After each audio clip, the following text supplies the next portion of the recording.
मेरे प्रियजनों, आज के इस दिन हम बुद्धिमान स्त्री के बारे में देखने वाले हैं। नीति वचन अध्याय 14 और वचन 1 को पढ़ेंगे तो उसमें लिखा है, हर बुद्धिमान स्त्री अपने घर को बनाती है। हर बुद्धिमान स्त्री अपने घर को बनाती है, पर मूढ़ स्त्री उसे अपने ही हाथों से ढाह देती है। बनाती भी स्त्री है और उसे तोड़ती भी स्त्री है। हम जैसी स्त्री ही घर को बनाती है और हम ही उसे तोड़ती हैं। तो मेरे प्रियजनों, एक समय में एक बहुत ही प्यारा परिवार था। एक पति और पत्नी। उसमें जो पति थे वो अच्छी नौकरी पर थे। जब भी उन्हें समय मिलता शराब पीकर वो अपने घर लौटते थे। उनकी पत्नी उनसे कुछ भी नहीं कहा करती थी। वो नियमित कलीसिया जाती थी, नियमित बाइबल पढ़ती थी, नियमित प्रार्थना करती थी, प्रभु की उपस्थिति में रहती और जब भी उन्हें समय मिलता वो प्रार्थना में बनी रहती थी। उनके पति एक शराबी थे। ऐसा ही उनका जीवन था। तब वो बहन अपने पति के लिए लगातार प्रार्थना करती। पति शराबी है, ऐसे उन्होंने कभी अपने पति से झगड़ा नहीं किया। उस बात को शांति से अपने मन में रखकर, अपने पति का जो बोझ है उसे अपने मन में दबाकर वो लगातार प्रार्थना करती थी।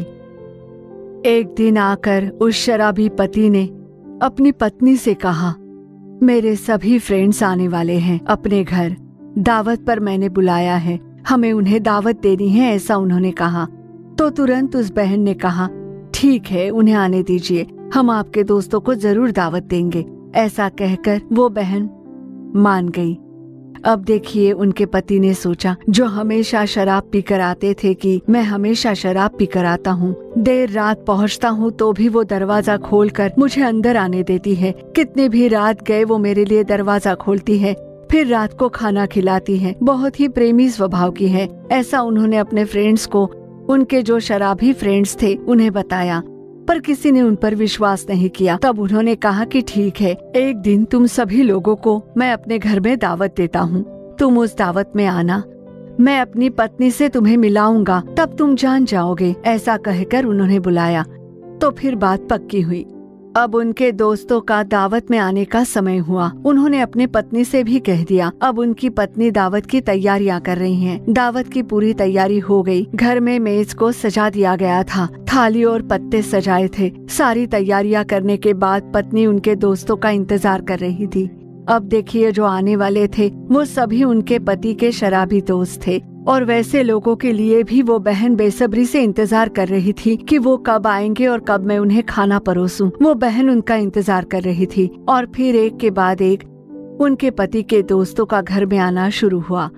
वो बहन दरवाजे पर खड़े होकर अपने दोनों हाथों को जोड़कर एक मुस्कान के साथ, खुशी के साथ, प्रेम भाव के साथ उनका स्वागत करने लगी। खुशियों के साथ उन्होंने दोस्तों का स्वागत किया। उनको घर के अंदर बुलाकर मेज पर बिठाकर, मेज पर सभी तैयारियां जो पहले से की गई थी उसके अनुसार वो सभी दोस्त बैठ गए।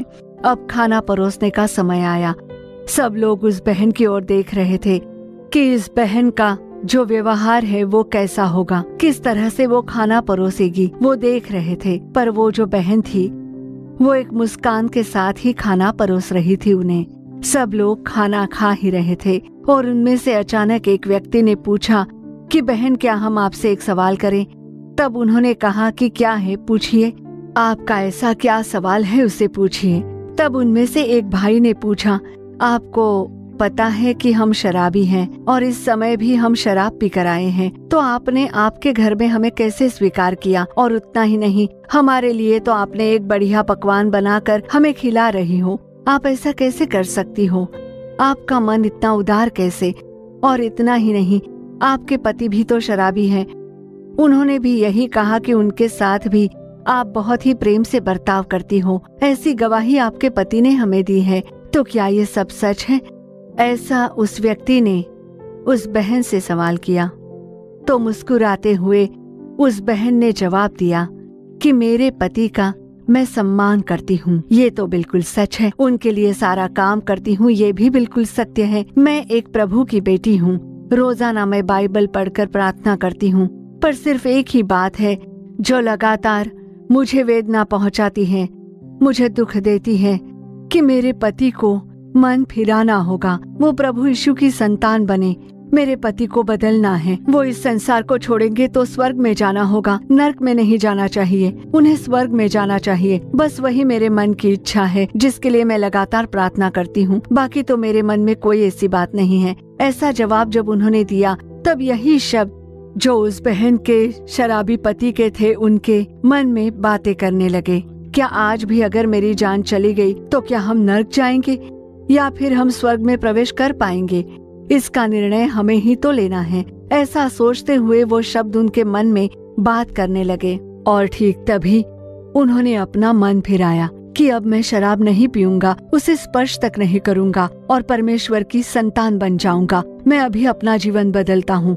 और उसी दिन से वो भाई भी बाइबल पढ़ने लगे, प्रार्थना करने लगे और परमेश्वर की संतान बनाकर खुद को प्रभु के हाथों में समर्पण किया। जब हम नीति वचन के अध्याय 19 और 14 के वचन को पढ़ते हैं कि बुद्धिमती पत्नी यहोवा ही से मिलती है, तो इसी तरह हमें भी एक बुद्धिमान पत्नी बनना है। हो सकता है आपके पति एक शराबी हो सकता है वो गलत मार्ग पर चलते हो, चाहे कोई भी हो, आपको उनसे प्रेम करना है, आदर करना है। प्रभु द्वारा दिया गया सिर है वो, आपके पति है वो, उनसे प्रेम कीजिए, उनका आदर सम्मान कीजिए। अगर वो शराब पीकर आते भी है तो दरवाजा खोलिए, प्रेम पूर्वक उन्हें सोने दीजिए। आपको करना होगा, कभी ना कभी आपके शब्द बातें करेंगे, वो बदलेंगे, निश्चय ही परिवार दृढ़ होगा।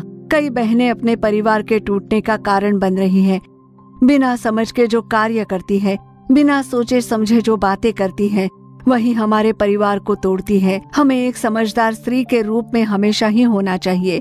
हर बुद्धिमान स्त्री अपने घर को बनाती है, तो हमें भी एक बुद्धिमान स्त्री बनना है। हमारे जीवन में, हमारे निजी जीवन में, हमारे पारिवारिक जीवन में बुद्धि के साथ, समझ के साथ ही कार्य करना चाहिए। उस ज्ञान को हमें परमेश्वर से मांगकर पा लेना चाहिए और जब हम उसे परमेश्वर से मांगते हैं, प्रभु हमें वो समझ देंगे और हमें आशीष देंगे। चलिए प्रार्थना करते हैं। प्यारे स्वर्ग के पिता, आपको धन्यवाद देते हैं पिता। धन्यवाद देकर आपकी स्तुति करते हैं पिता। आपने जो हमें बढ़िया सा पारिवारिक जीवन दिया है उसके लिए आपको धन्यवाद देते हैं। हर एक बहन को जो साथी दिया है उनके लिए आपको स्तुति देते हैं प्रभु। हमारा परिवार आप में बनाने के लिए हम पर कृपा कीजिए प्रभु। एक बुद्धिमान स्त्री अपने घर को बनाती है तो एक बुद्धिमान स्त्री की तरह हमारे जीवन में हम नजर आने चाहिए। कहीं हमारा परिवार हमसे टूट ना जाए, हमारा परिवार हमारे कारण बिखर ना जाए। कई गलती से हम अपने परिवार का टूटने का कारण ना बने, नुकसान ना हो। आप हमारे परिवार को आशीष दीजिए, हमारे परिवार को आशीष दीजिए प्रभु। जो पति है उन्हें ज्ञान से भर दीजिए, आपकी समझ प्रदान कीजिए, आपकी बुद्धि प्रदान कीजिए परिवार को चलाने के लिए, परिवार पर ध्यान देने के लिए जो एक पति के रूप में उन्हें करना चाहिए, उसके लिए बुद्धि प्रदान कीजिए। आपके ज्ञान और समझ से भर दीजिए उन्हें। आप हमारा मार्गदर्शन कीजिए, समझदार स्त्री के रूप में हमें बदल दीजिए प्रभु। इस कार्यक्रम को देखने वाले अपने हर एक बच्चे से आप बातें कीजिए प्रभु, बात कीजिए। उनका मन आपकी बातें सुनने के लिए खुल जाए, कठोर हृदय पूरी तरह टूट जाए, वो मन फिरा दे प्रभु। हर एक लोग मन फिराए। कई लोग कहते हैं कि मुझे बिल्कुल समझ नहीं है, मुझे पति से बातें करने की समझ नहीं है, मेरे परिवार को बनाने की समझ नहीं है। ऐसी प्रार्थना करने वाले हर एक बच्चे को स्वर्ग से ज्ञान प्रदान कीजिए। परिवार दृढ़ बनकर खड़े हो, परिवार में आशीष बना रहे, उनके जीवन में भलाई हो जाए, ऐसा आप कर रहे हो, उसके लिए आपको धन्यवाद देते हैं प्रभु। हर एक स्तुति, आदर, महिमा आपको ही अर्पण करते हैं प्रभु यीशु के नाम में।